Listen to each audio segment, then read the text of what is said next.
के बाद अब बात कर लेते हैं खबरों पर, जहां पर राजनीति से जुड़ी हुई खबरें आपको बताएंगे। संसद से विपक्षी सांसदों के निलंबन और उपराष्ट्रपति के अपमान के मामले में सियासी तूफान अभी थमने का नाम बिल्कुल नहीं ले रहा। लोकसभा और राज्यसभा से सांसदों के निलंबन के खिलाफ आज विपक्ष ने मार्च निकालने का ऐलान किया और आज सुबह सभी विपक्षी सांसद विजय चौक से संसद भवन तक मार्च निकालेंगे। तो वहीं उपराष्ट्रपति का मजाक बनाए जाने के मामले में बीजेपी ने पूरे देश में धरना विरोध प्रदर्शन करने का फैसला किया है और ये प्रदर्शन ब्लॉक स्तर तक किया जाएगा। तो वहीं उपराष्ट्रपति के अपमान के मामले में जाट समाज ने भी विपक्ष के खिलाफ धरना किया।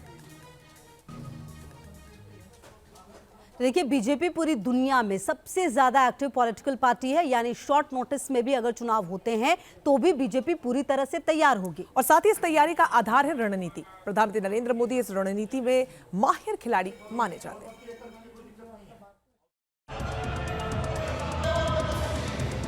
माननीय सदस्य, तो उपराष्ट्रपति का अपमान नहीं सहेगा हिंदुस्तान।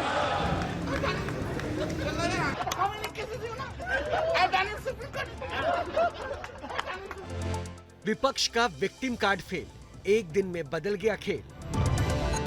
संसद से 141 सांसदों का निलंबन एक ऐसा मुद्दा था जो विपक्ष के लिए सड़क से संसद तक बढ़त बनाने का मार्ग तैयार कर सकता था।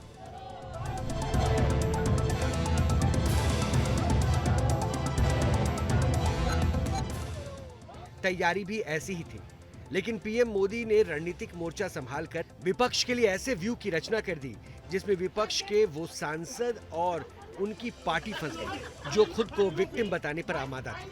हालांकि मिमिक्री वाले अपने अपमान से दुखी धनखड़ सदन में निलंबित सांसदों को सद्बुद्धि मिलने की प्रार्थना करके ये बता चुके हैं कि वो नाराज हैं। गिरावट की कोई हद नहीं है, गिरावट की कोई हद नहीं है।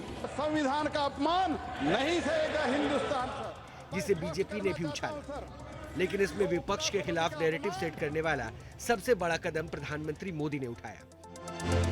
प्रधानमंत्री मोदी ने उपराष्ट्रपति धनखड़ से फोन पर बातचीत की और सांसदों के व्यवहार पर उन्होंने दुख भी जताया। लेकिन विपक्ष के खिलाफ माहौल बना उनके उदाहरण से, जो उन्होंने उपराष्ट्रपति को दिया।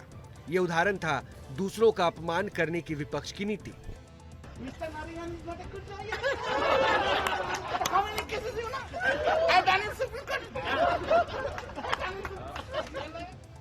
हालांकि इस संबंध में प्रधानमंत्री नरेंद्र मोदी ने खुलकर कुछ भी नहीं कहा, लेकिन राज्यसभा के सभापति जगदीप धनखड़ ने एक्स पर जो पोस्ट की उससे साफ पता चलता है कि अब खुद को विक्टिम बताने वाला विपक्ष अपने ही जाल में उलझ गया है।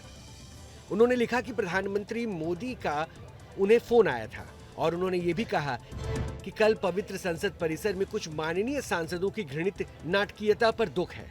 मैं पिछले 20 वर्षों से इस तरह के अपमान सहते आ रहा हूँ, लेकिन संसद में उपराष्ट्रपति जैसे संवैधानिक पद के साथ ऐसा व्यवहार होना दुर्भाग्यपूर्ण है। इसी पोस्ट में उपराष्ट्रपति ने अपना भी सेंटीमेंट जारी किया है। उन्होंने आगे लिखा, कुछ लोगों की हरकतें मुझे अपना कर्तव्य निभाने और हमारे संविधान में निहित सिद्धांतों को बनाए रखने से नहीं रोक सकती। मैं हृदय की गहराई से उन मूल्यों के प्रति प्रतिबद्ध हूँ। कोई भी अपमान मुझे अपना रास्ता बदलने पर मजबूर नहीं कर सकता। ये ट्वीट विपक्ष के विक्टिम कार्ड खेलने वाले सांसदों पर रणनीतिक घेरा कसने के लिए काफी था। यानी सिर्फ एक गलती पकड़कर पीएम मोदी ने पूरे विपक्ष को कटघरे में खड़ा कर दिया और इसे रणनीतिक बढ़त सदन में खुद राज्यसभा के सभापति ने दी। आपको सब पता है, आपकी चुप्पी मेरे कानों में गूंज रही है। खड़गे जी की चुप्पी मेरे कानों में गूंज रही है। आपको अंदाजा होना चाहिए कि यदि अगर कोई व्यक्ति वीडियोग्राफी कर आनंद लेता है, एम्पलीफाई करता है, ये संस्कार है क्या अपने? मेरी बात सुन लीजिए।